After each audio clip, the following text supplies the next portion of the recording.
His Excellency Ambassador Durrani.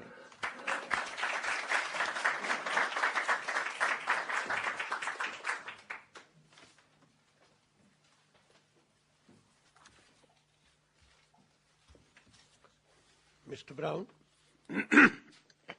trustees of the Center, ladies and gentlemen, it's a pleasure for me to be here. I just can't let go of my coffee.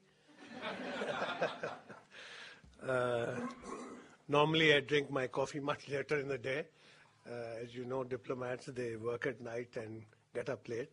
So this is a pleasant thing for me. It reminds me of my army days when I used to be up at the crack of dawn.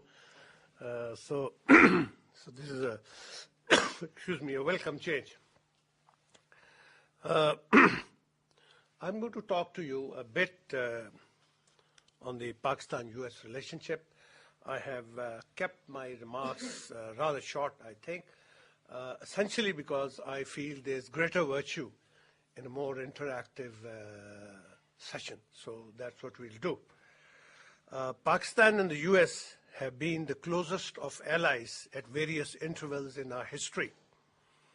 From Pakistan's membership of the US-led CENTO and SEATO security arrangements in the 50s, if you recollect, extending into the mid-60s, followed by our joint effort to fight the Soviet invasion in Afghanistan, and that was in '79 when I was in Washington. And since 2001, a joint effort to defeat terrorism in our region at least. These periods of closeness and friendship have been interspersed, unfortunately, with phases of mutual suspicion. It is instructive to see how the most ally of the US has also come to be known as the most sanctioned ally of the US. In 1970s, we became the forgotten ally against which a number of sanctions were imposed for a variety of reasons.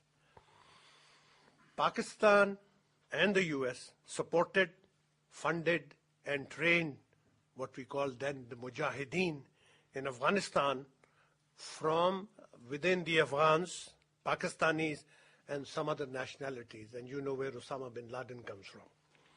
This cooperation led to the defeat of the Soviets in Afghanistan and their ultimate withdrawal. Unfortunately, after its victory in Afghanistan, the attention of this great nation was diverted elsewhere, leaving Pakistan and Afghanistan to contend with the wreckage of the jihad. Therein, I believe, lay the seeds of the rise of the warlords and the present-day Taliban. The US, believing that it no longer needed Pakistan, chose to invoke punitive legislation such as the Symington and Pressler amendments and stopped military sales to Pakistan, citing concerns about Pakistan's nuclear program. The slide in the relationship continued through the 90s. This was the time of the rule of the warlords in Afghanistan and the birth of the Al-Qaeda as well as the rule of the Taliban. As if this was not enough, India conducted nuclear tests in May 1998, followed by very offensive rhetoric, leaving no choice for Pakistan but to conduct tests of its own. These tests resulted in fresh sanctions, and the downslide in Pakistan-US relation continued. I'll take a sip of my coffee if you don't mind.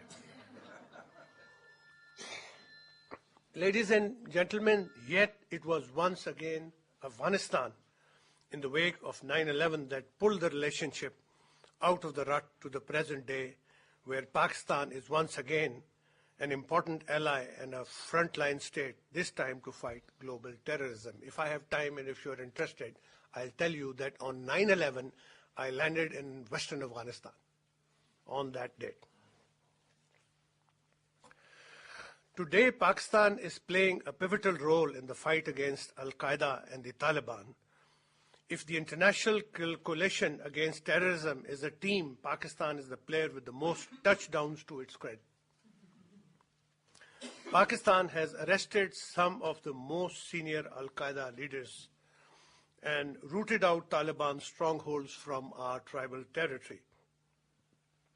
Pakistan has also taken some of the heaviest hits. We have lost more than 600 soldiers and with wounded, twice as many wounded in these operations.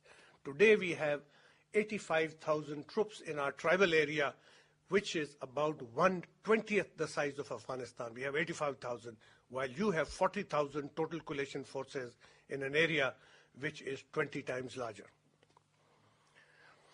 We believe that despite every effort by Pakistan, Afghanistan will not be able to prevail over the terrorists unless it resolves to improve governance, reduce the hold of the warlords, eliminate corruption, and uproot the drug mafia. These problems are bound to foment the environment in which terrorism and extremism flourish. A confident, secure, and stable Afghanistan is in the best interest of Pakistan. It is in the best interest of Pakistan and its strategic vision. Pakistan, ladies and gentlemen, is fighting extremism and terrorism in its national interests besides supporting the Western world. And this is to pursue our vision of an economically vibrant, socially advanced, and politically stable Pakistan at peace with itself, with its neighbors, and the world at large. In this respect, our strategy is holistic, encompassing the use of force, winning the hearts and minds of the people, and mainstreaming the misguided. This is very much misunderstood, but we can talk about this later. We are convinced that the mere use of force will not blow away the menace of terrorism. It has to be more than just using the sledgehammer. An essential element of this holistic strategy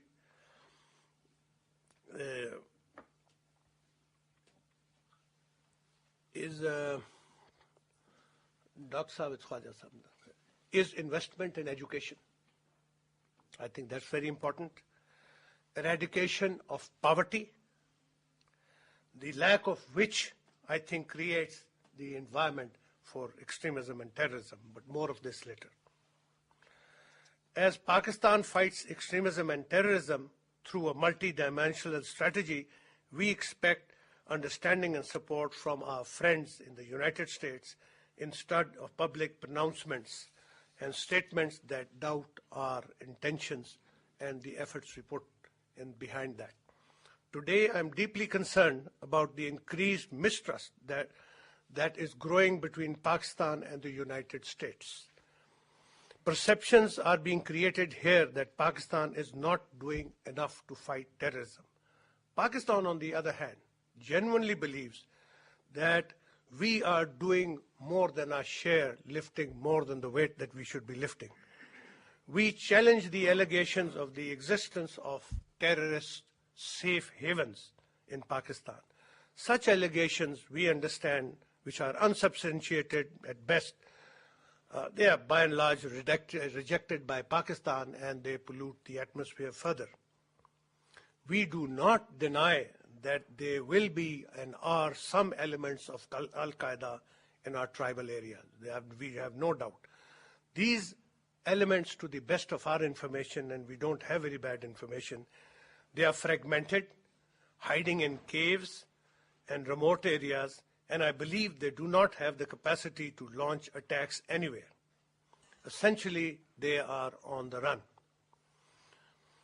An example of the growing mistrust between our two nations is the negative language against Pakistan injected in a bill essentially designed to implement the 9/11 Commission recommendations and which has recently been passed by the Congress.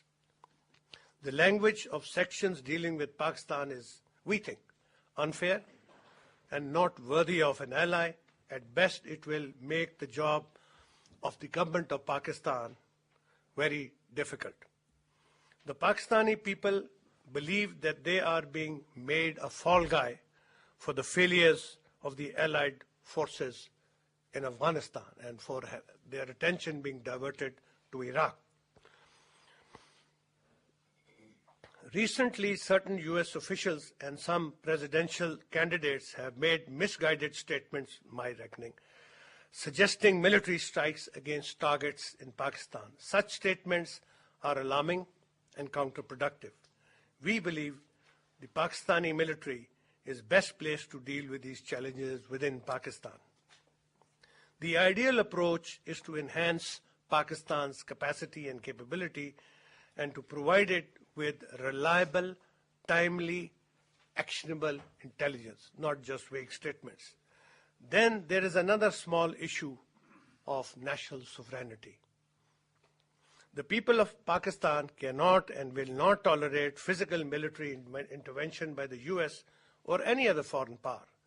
Since October 2001, Pakistan and the US have worked on an understanding that Pakistan will fight on its own side of the border while the US will fight terrorists inside Afghanistan. This has worked well for a number of years. I think it is time for the two countries to recommit to the understanding and fix the problems of coordination and move on beyond the current phase of suspicion, which, if not cleared, will destroy all the good we have done so far, something neither of the countries can afford.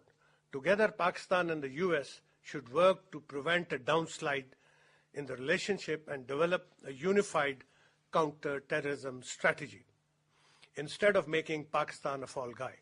I strongly urge the US officials and media to inspire confidence in Pakistan by avoiding public reproach and criticism. This is not to say that we should not talk frankly. We must and should. Without that, we will never move forward. The only thing I'm saying is that we should talk frankly, but with due respect, not through the media. Ladies and gentlemen, in the past, with excellent cooperation, we defeated the Soviet Union when there was a high degree of trust and the relationship was seamless. The current threat to global terrorism is more sinister than the Soviet threat in Afghanistan at that time. Today's terrorist threat is more diffused and global. In this war, there are no front lines. A terrorist attack can emanate easily from a basement in New York, or from a hideout in the Middle East, or from Pakistan or Afghanistan. To meet this threat, a joint strategy is extremely important. Pakistan is a committed partner to fight terrorism. Do not mistrust us. We need your support and not your threats. I thank you very much for your attention.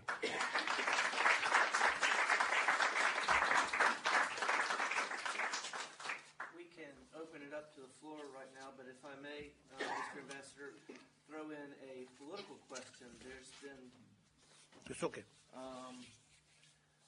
A lot of questions about whether General Musharraf will step down as Army Chief of Staff in leading up into the elections either this fall or early next year, and whether accommodation will be made for Ms. Bhutto to re-enter the political realm in Pakistan. I wonder if you could comment on that.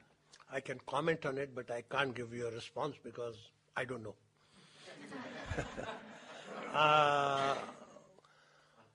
This is an internal problem of Pakistan, and we will address it.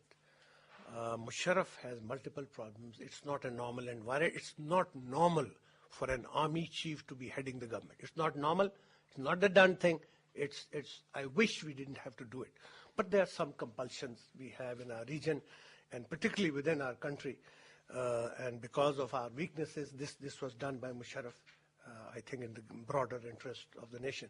Now, if he's going to take off his uniform, I don't know. He keeps on saying things, giving hints, but he's never confided really with anybody. On the Miss Bhutto thing, I know as much as you know in the media. I met her a couple of months ago in Washington, and we had a very nice chat. She's a very pleasant, charming lady. And there are a number of allegations of corruptions against her husband and against her too. So I think they are going through a phase, and it's possible that she may get back, but I don't know.